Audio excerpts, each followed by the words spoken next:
Digital জন্ম নিবন্ধন করতে কি কি লাগবে? ২০২৬ সনে যারা জন্ম নিবন্ধন করার জন্য চিন্তা ভাবনা করছেন, আপনারা হচ্ছে কিভাবে জন্ম নিবন্ধনটা করবেন, জন্ম নিবন্ধন করার জন্য আপনার কি কি পেপারস লাগবে সেই বিষয়গুলো আজকে ক্লিয়ার করে দিব।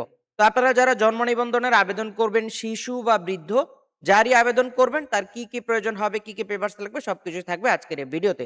পুরো ভিডিও জুড়ে আমাদের সঙ্গে থাকতে হবে, তাহলে আপনি আপনার জন্ম নিবন্ধন করার জন্য সম্পূর্ণ পেপারসগুলো রেডি করে নিতে পারবেন। তো আমরা চলে যাব আমাদের মূল ভিডিওতে। তার আগে বলবো, আপনারা যারা আমাদের চ্যানেলে এখনো নতুন, অবশ্যই আমাদের চ্যানেলটিকে সাবস্ক্রাইব করে দিতে হবে। মূল ভিডিওতে যাওয়ার আগে আপনাদেরকে বলবো, আপনারা যারা দেশে বা বিদেশে চাকরির জন্য দক্ষতা উন্নয়ন সার্টিফিকেটগুলো গ্রহণ করতে চান, আমাদের ওয়েবসাইটে প্রচুর পরিমাণে কোর্স আছে। কোর্সগুলো করে আপনারা অনলাইন ভেরিফাইড সার্টিফিকেটগুলো গ্রহণ করতে পারেন।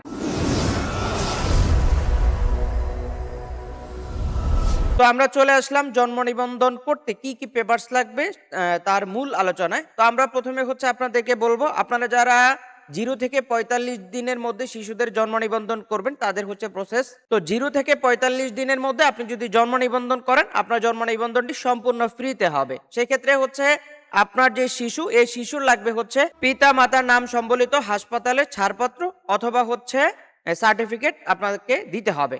সেখানে হচ্ছে আপনার সেই তথ্যটা দিলে ৪৫ দিনের মধ্যে হচ্ছে আপনার শিশুর জন্ম নিবন্ধন হবে। সেই সূত্রে শিশুর পিতা এবং মাতা দুইজনের জন্ম নিবন্ধন কার্ড ডিজিটাল থাকা বাধ্যতামূলক। তাদের দুইজনের জন্ম নিবন্ধন এবং হচ্ছে শিশুর টিকা কার্ড অথবা হচ্ছে শিশুর হাসপাতালের সার্টিফিকেটটা দিলে এখানে হচ্ছে জন্ম নিবন্ধনের আবেদন করা যাবে 0 থেকে ৪৫ দিনের মধ্যে। ৪৫ দিনের বেশি হলে সামান্য ফি দিতে হয়।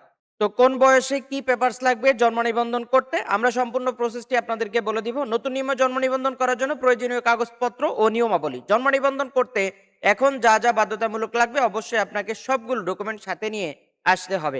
জন্ম নিবন্ধন আবেদন বিষয়ে প্রয়োজনীয় কাগজপত্র ও বিষয়াদি বিবরণ আমরা দিয়ে দিব এখনই।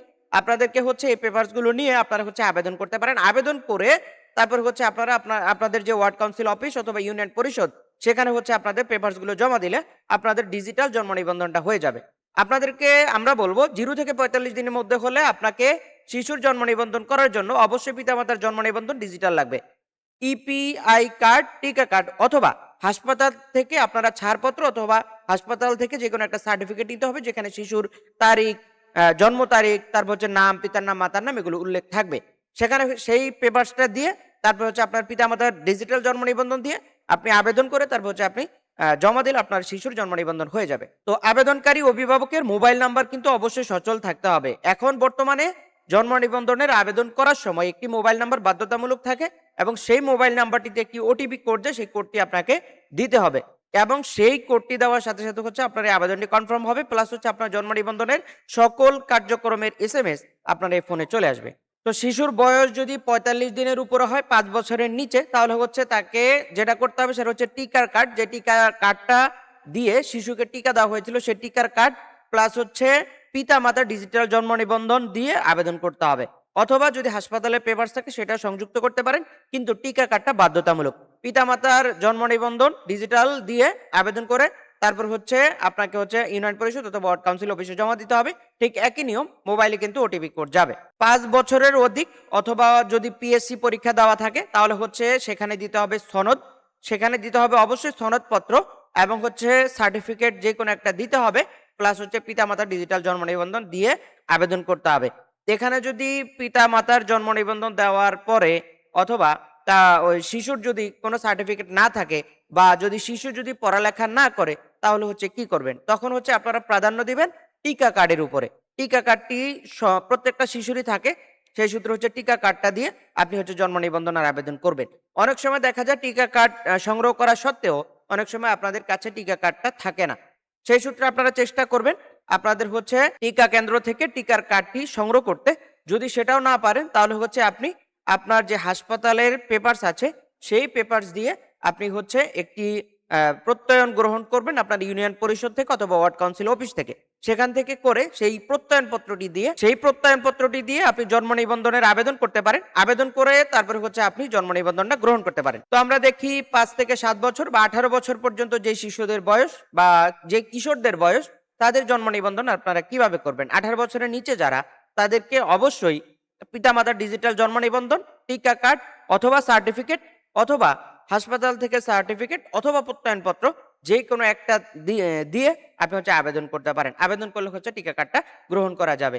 আর যাদের বয়স 18 বছরের উপরে তাদের অনেকেরই কিন্তু আইডি কার্ড আছে। যাদের আইডি কার্ড আছে তারা হচ্ছে আইডি কার্ড দিয়ে আবেদন করতে পারবেন জন্ম নিবন্ধনে। আর যাদের জন্ম নিবন্ধন নাই, যাদের আইডি কার্ড নাই তারা হচ্ছে কি করবেন? তারা একই নিয়মে টিকা কার্ড অথবা সার্টিফিকেট অথবা প্রত্যয়নপত্র যে কোনো একটা পেপারস দিয়ে আবেদন করলে ওই আবেদনপত্রটি আপনি ওয়ার্ড কাউন্সিল অফিস অথবা ইউনিয়ন পরিষদে জমা দিলে আপনার এই জন্ম নিবন্ধনটা হয়ে যাবে। এই পেপারসগুলোর সঙ্গে নিয়ে আপনারা কিন্তু আপনাদের এই জন্ম নিবন্ধনের আবেদন সঠিকভাবে করে তারপর হচ্ছে আপনাদের যে জন্ম নিবন্ধনগুলো করে ফেলতে পারেন। এই হচ্ছে প্রসেস। তো আপনাদেরকে বলবো, আপনারা যারা এই ছিল জন্ম নিবন্ধন আবেদন করার ক্ষেত্রে কি কি পেপারস লাগবে সেই সংক্রান্ত তথ্য আমরা বিস্তারিত জানিয়ে দিলাম। তো এতক্ষণ যারা আপনারা আমাদের সঙ্গে যুক্ত রয়েছেন আপনাদেরকে ধন্যবাদ জানিয়ে আজকের মতো বিদায় নিব। তার আগে বলবো, আপনারা যারা আমাদের চ্যানেলে এখনো নতুন আছেন অবশ্যই আমাদের চ্যানেলটি সাবস্ক্রাইব করতে হবে। আর যারা অলরেডি করেছেন আপনাদেরকে ধন্যবাদ জানিয়ে আমরা আজকের মতো বিদায় নিব। বিদায় নেওয়ার আগে আপনাদেরকে বলি, আপনারা যারা দেশে বা বিদেশে চাকরির জন্য দক্ষতা উন্নয়ন সার্টিফিকেট গুলো গ্রহণ করতে চান, যে সার্টিফিকেট গুলো আপনি অনলাইনে সার্চ করলে খুঁজে পাবেন এবং হচ্ছে অনলাইন ভেরিফাইড, সেগুলো হচ্ছে আপনারা আমাদের ওয়েবসাইট থেকে নিতে পারবেন। এবং আমাদের ওয়েবসাইটে প্রচুর কোর্স আছে, কোর্সগুলো করে আপনারা সেখান থেকে অনলাইন ভেরিফাইড সার্টিফিকেটগুলো গ্রহণ করতে পারেন। তো এই ছিল প্রসেস। তো আজকের মতো বিদায় নিচ্ছি, দেখা হচ্ছে আমাদের পরবর্তী কোনো আপডেট ভিডিওতে। আসসালামু আলাইকুম।